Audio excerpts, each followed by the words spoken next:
Hello and welcome to the Teach Music 21C podcast series. I'm Merlin Thompson, the creator and founder of Teach Music 21C.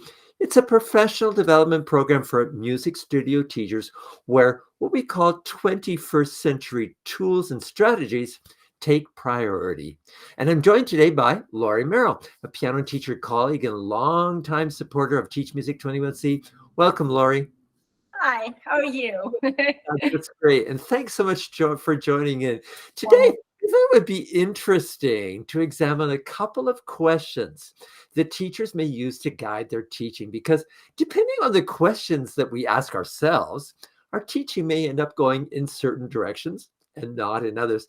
And, the first question we're going to use to this kind of launch pad is a question, I've asked a lot in the past, in particular in teacher workshops.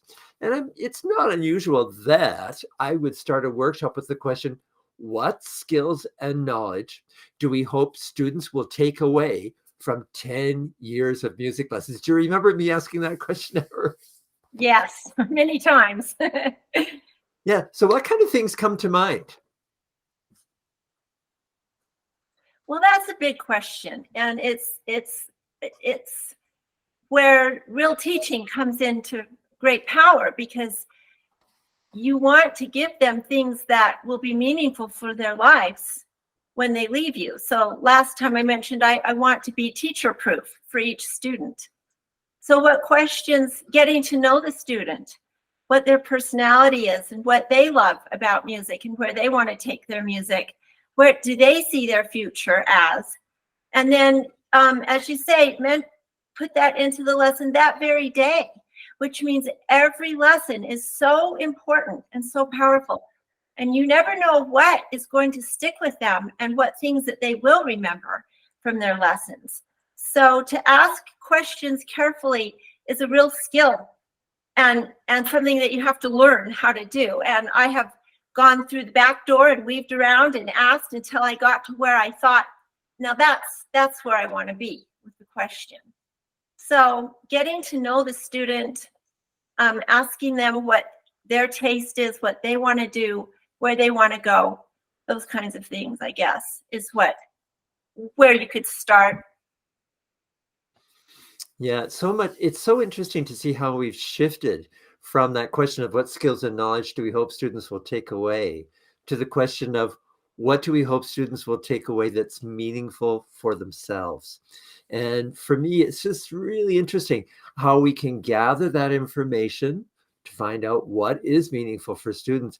And then at the same time, to balance that with skills and knowledge, because there is this kind of really definite thing about what we want to pass on in terms of perhaps technique or the ability to read or the ability to play by ear.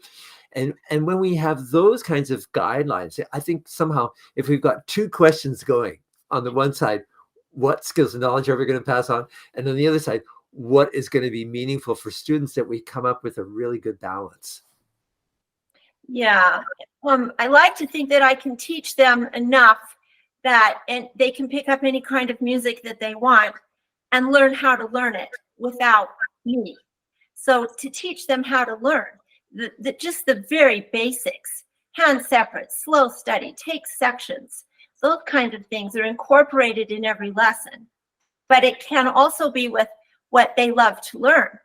And also I like to give them a balance between the classical and what they love, because they both come together and you can learn from each. But whatever you love the most, I'm giving them the tools that they need to keep learning their whole life and to enjoy it and not be afraid. Yeah, this is such an interesting conversation because, I see we really come from a history where definitely passing on formal skills and knowledge was really our priority. And it's like every lesson was like, how do we manage to get closer and closer to that excellent place, that place where you're describing where students can do things on their own. And so there's a certain amount of intensity with that. That's really marvelous. And we want to make sure students take it away. But at the same time, I can see that you and I, in our conversations in the past, have really explored things, this meaningful side, because we realize that passing on skills and knowledge on its own might not be all that attractive for students.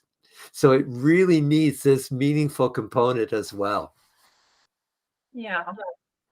I think that language is important.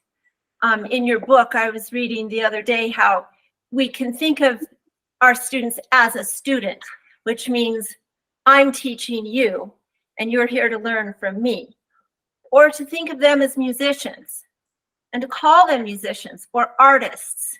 And that gives them a different way to think of themselves. Also, it raises, I think, their thoughts and actions of who they are and what they can accomplish. And it makes them feel important and more equal. Like, oh, I am an artist. This is my piece. I can do what I want with it. And I can teach you maybe how to play it well or to play it better or give you ideas on it. But ultimately, you are the artist. And you can always be a musician and artist. And to think of yourself as that. And it levels the ground a little bit between the student and the teacher. And it allows a better relationship. And I think it opens doors for them because they're thinking differently. Like, oh, I'm an artist, I can do this. Or I'm a musician, I can use my emotions and my knowledge and how I feel about this music instead of just all coming from me. Yeah.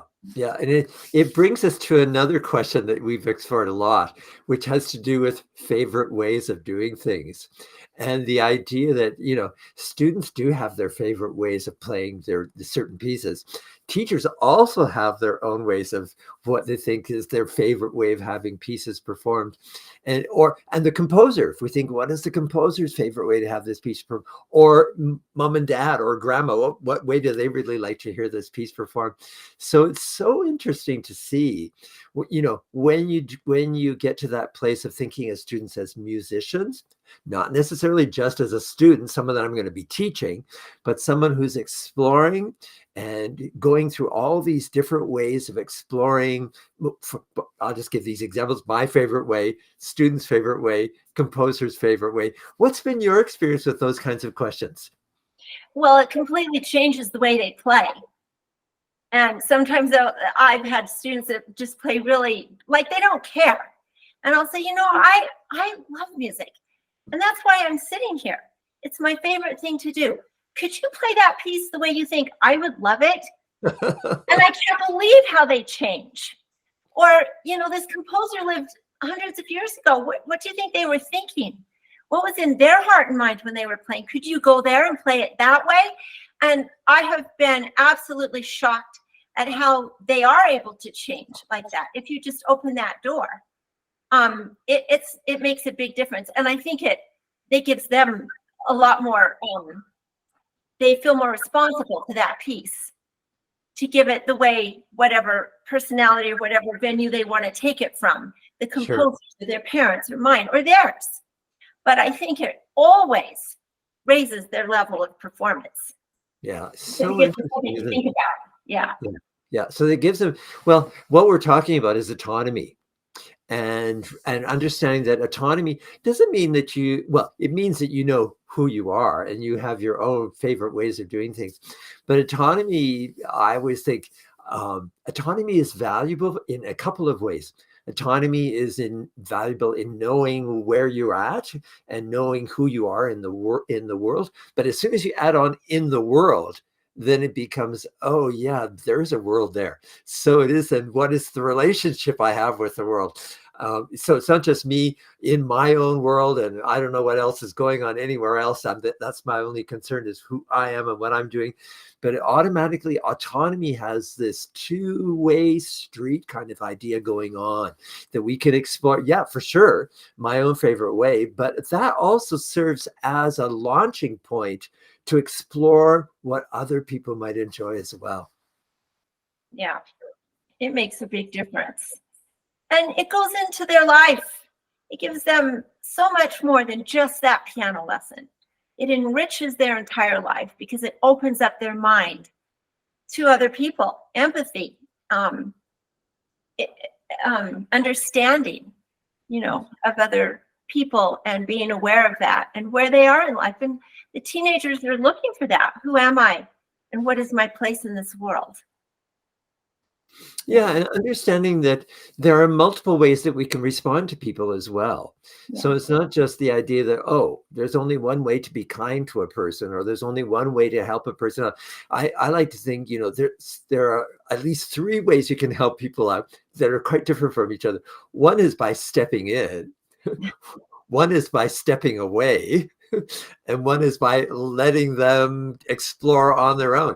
So even if we just look at those 3 things, it's really marvelous to see how we can get those kinds of explorations going on in music lessons, even though that's not our goal. Our goal is really to explore musical dimensions and to give students greater connection with those musical dimensions.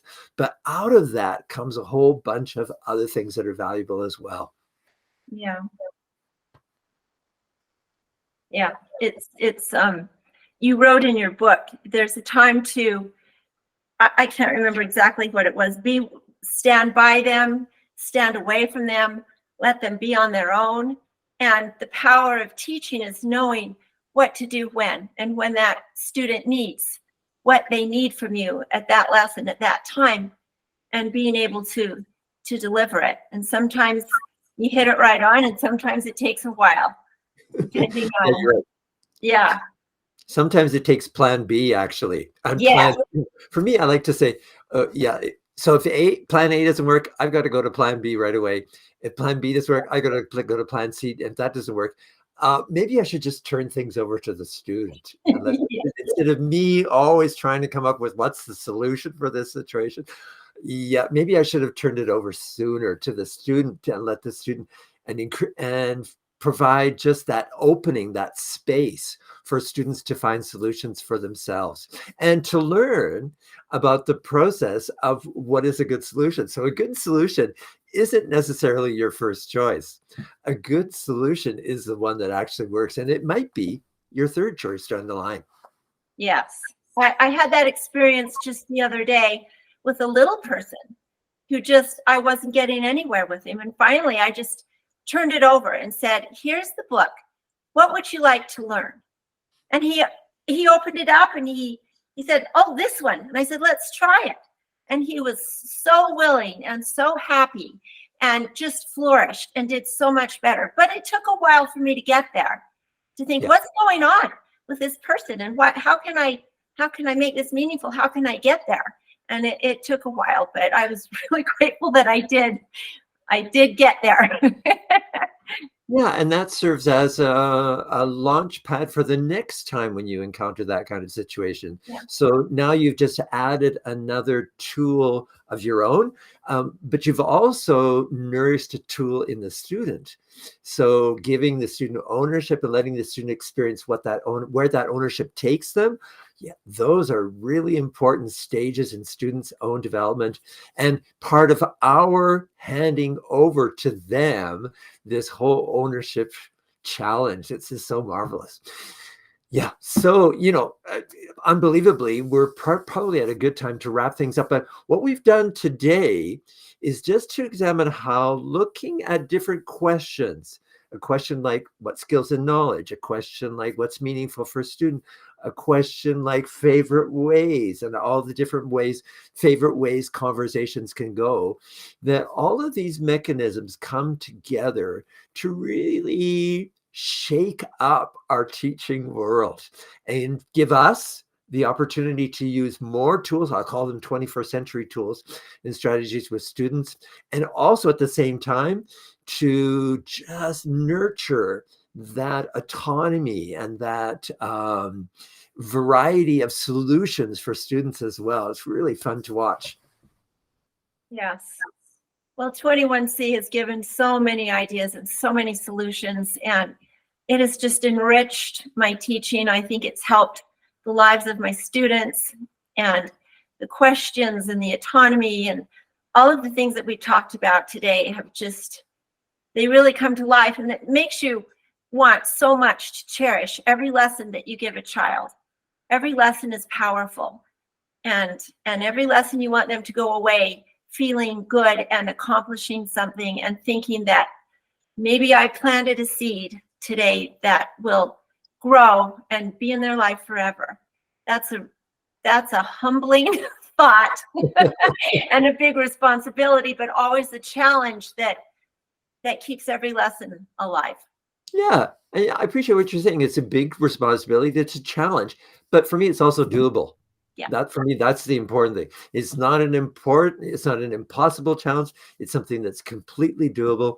Thanks, Lorrie, for this great conversation today. I'm looking forward to more conversations in the future. I'm going to wrap this up. I'm Merlin Thompson. This has been the Teach Music 21C podcast series. I've been here with Lorrie Merrell. Bye-bye. Thank you. Yeah, and we'll say bye for now. We'll see you next time. Thanks, everyone.